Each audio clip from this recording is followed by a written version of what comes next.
With summer fast coming to an end here in the Okanagan Valley, we have even more exciting things to look forward to. A whole lot less tourists, which is a big plus for me, because that means when I head out for my little adventures, I'm not having to change my plans because I have nowhere to park before heading out, or, well, there's a whole lot less traffic right now, meaning the roads are a lot more fun to drive.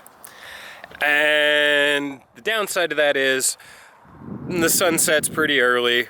Things are starting to get a little brown and not very, well, green and lush like they have been. And it's definitely getting a little bit cooler. Not that I'm terribly worried about that right now, because we've had a fairly hot summer. It's been enjoyable, but still hot. But this weekend just got away from me. So much to do around the apartment, as next weekend I will be gone. And then I actually start a new job. Get back from a 3,000 odd kilometer drive, and then I start a new job the next day. It's going to be an exciting couple weeks. But I wanted to talk to you guys today about, well, the car situation. Like I said in the last video, it's becoming more and more evident to me that I need something a little more off-road capable. So, what do you guys think would be a good fit for a daily drivable, relatively comfortable, but very capable off-road vehicle? Now, I've got a list, and it's not going to happen today, but over the next few days here, I will get out and we'll kind of check out a couple of those, let's call them short list ideas. I don't know exactly when, but I'm going to sprinkle them in, couple here, couple there over the next few videos. Want to hear what you guys have to say for sure. And other than that, we're going to get out for an adventure after work. Well, in just a few minutes here, the sun will finally rise above the ridge line over there. Good morning, everybody.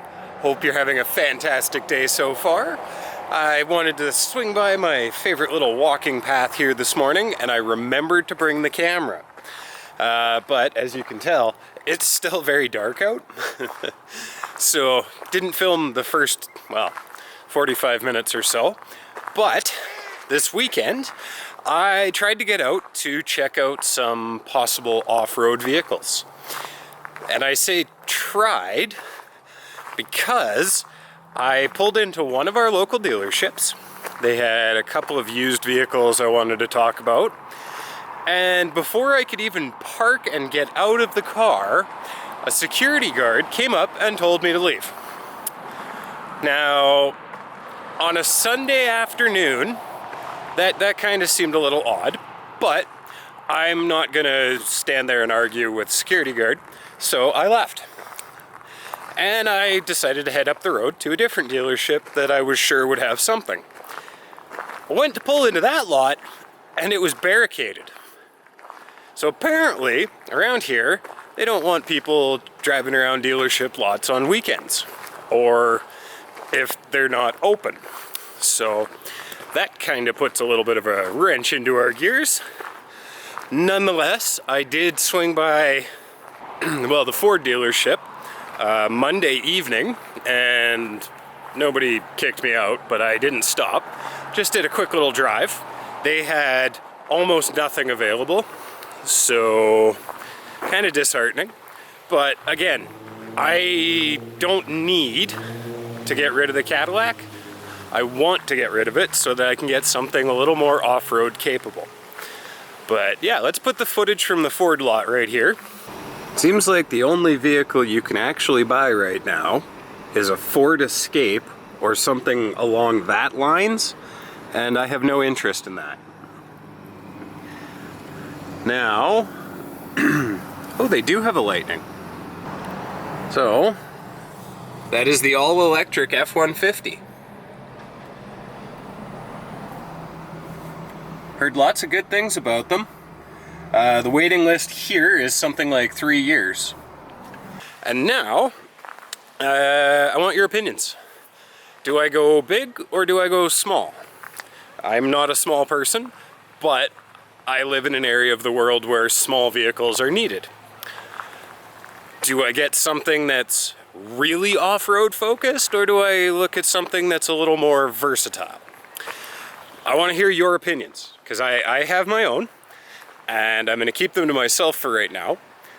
But other than that, please leave comments on what you would buy for an off-roader as a daily driver. What kind of places would you take said off-road vehicle? Or should I just suck it up and not worry about it and just get some bigger tires for the Cadillac? Lots of options.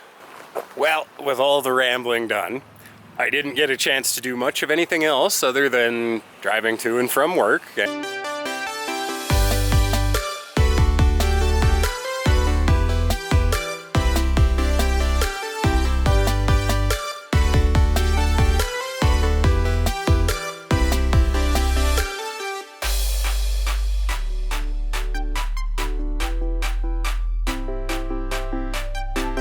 And driving to and from work.